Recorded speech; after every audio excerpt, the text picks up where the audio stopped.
नमस्कार, moms kitchen मध्ये आपले स्वागत आहे. कशी वाटली दाबेलीची रेसिपी? मला भरपूर जणांच्या कमेंट आल्या की छान झाली मावशी, छान केली रेसिपी. मार्केटमध्ये भरपूर कोथिंबीर आलेली आणि रितेशनी कोथिंबीरची जुडी आणली आणि मला म्हटलं आई चल आता मला वड्या कर कोथिंबीरच्या. तर चला आपण रितेशसाठी बनवूया कोथिंबीरच्या वड्या. कोथिंबीर वडीसाठी वाटण करून घ्यायचंय. हिरवी मिरची, लसूण आणि जिरे हे मिक्सरला बारीक करून घ्यायचं. पहिले आपण कोथिंबीर टाकू. धुवून घेतलेली आहे, मस्त छान वास येतोय. बारीक चिरून घ्यायची. 1 वाटी बेसन पीठ, 1 वाटी बाजरीचं पीठ आणि 1 वाटी तांदळाचं पीठ. आपण वाटण केलेलं वाटण टाकायचं. थोडासा ओवा हातावर क्रश करून टाकायचं. मीठ टाकायचं आणि मिठात तुम्हाला मी एक टिप्स सांगणार आहे. बघा पाऊस असतो आणि मीठ ओलं होतं. आपण बरणीत लवंगा टाकायचे आहे. लवंगामुळे मीठ ओलं होत नाही. ही टिप्स लक्षात ठेवा. आता मळून घ्यायचं. मस्त असं छान घट्ट मळायचंय, पातळ नाही मळायचंय म्हणजे कुरकुरीत येते वडी. हळद राहिली माझ्याकडून, आपण थोडीशी हळद टाकू. विसरले होते मी हळद, सुरुवातीलाच टाकायची असती पण विसरल्यामुळे मी नंतर टाकली. चालतं. थोडं तेल टाकायचं म्हणजे हाताला चिटकत नाही आणि असं व्यवस्थित मळून घ्यायचं.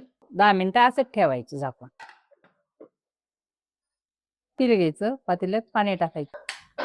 पाण्याला उकळी येऊ द्यायची, तोपर्यंत आपण वड्या बनवून घेऊया. बघा थोडंसं असं तेल घ्यायचं हाताला आणि असं असं करायचं. मस्त असा आकार द्यायचा वडीला. चाळणीला असं तेल लावून घ्यायचं म्हणजे वड्या चिपकणार नाही आपल्या. बघा असं चांगलं तेल लावायचं आणि अशा वड्या करायच्या आणि असं चाळणीत ठेवायच्या.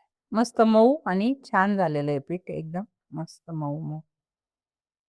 आता अशा लावून घेतल्या आपण. तसे पांढरे तीळ टाकायचे वरतून असे थोडे थोडे. उकळी आली पाण्याला, आता आपण याला वाफायला ठेवू. 20 मिनिट वाफून घ्यायचे. झाकण ठेवायचंय पक्क. गॅस मध्यम ठेवायचा, जास्त कमी नाही जास्त फुल नाही. वाफ जाऊ नये म्हणून खलबत्ता ठेवलाय. भेटू आपण 20 मिनिटांनी.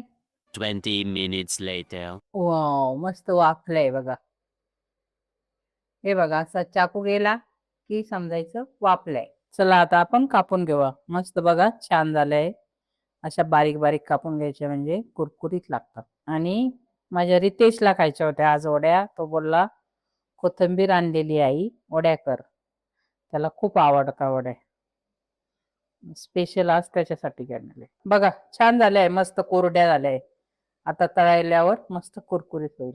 बघा छान झालंय, मस्त कोरड्या झालंय. कोणी कोणी याला तळून घेतं आणि कोणी भाजून घेतं. आपण तळून घेऊ. ज्यांना जास्त तेल चालत नाही त्यांनी थोड्या तेलामध्ये फक्त अशा कमी गॅस करून भाजून घेतल्या तरी चालतात.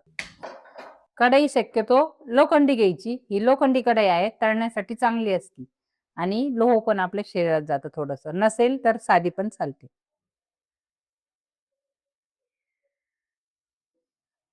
बघा आता वडा तळून घेऊ आपण. तेल तापलंय चांगलं, मस्त खुसखुशीत होत आहे. गॅस कमी करायचा थोडासा तापल्यावर तेल आणि कमी गॅसवर तळायचे. पाऊस पडल्यानंतर कोथिंबीर मार्केटला भरपूर येते आणि सुरुवातीलाच वड्या म्हणजे छान लागतात. अशा चांगल्या चॉकलेटी उस्तर दळू द्यायच्या म्हणजे कुरकुरीत मस्त लागते छान. मी तुम्हाला सांगितलं मगाशी नाही का, मिठात लावून ठेवा. शक्यतो मिठाची बरणी ना ही काचेचीच ठेवायची. काचेच्या बरणीतच मीठ ठेवायचे आणि लवंग 2-4 लवंग टाकून ठेवायचे म्हणजे कसं मीठ पण ओलं होत नाही, व्यवस्थित राहतं. बघा आता चांगला रंग येतोय आणि कुरकुरीत पण वाटते एकदम बारीक. जसे आपल्याला दुकानात भेटतात तशा छान कुरकुरीत अशा वड्या. बघा आता मस्त चॉकलेटी झाले, एकदम छान भारी. आवाज पण कुरकुर येतोय बघा. तळतानीच आवाज येतोय कुरकुर. छान झालाय बघा. मस्त असा चॉकलेटी रंग आलाय आणि वाजली बघा कशी वाजली. बघा कडकडीत वाजली म्हणजे मस्त छान कुरकुरीत झाल्या. खाण्याच्या पहिलेच समजतं आपल्याला अशी वाजल्यावर.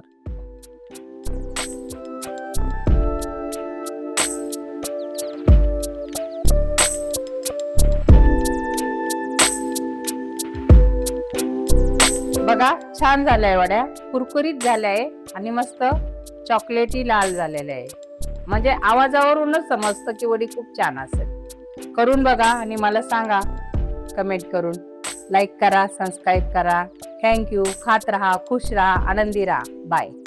आणि माझ्यासाठी कोथिंबीर वडा बनवलेला आहे, एकदम छान झालेलं आहे.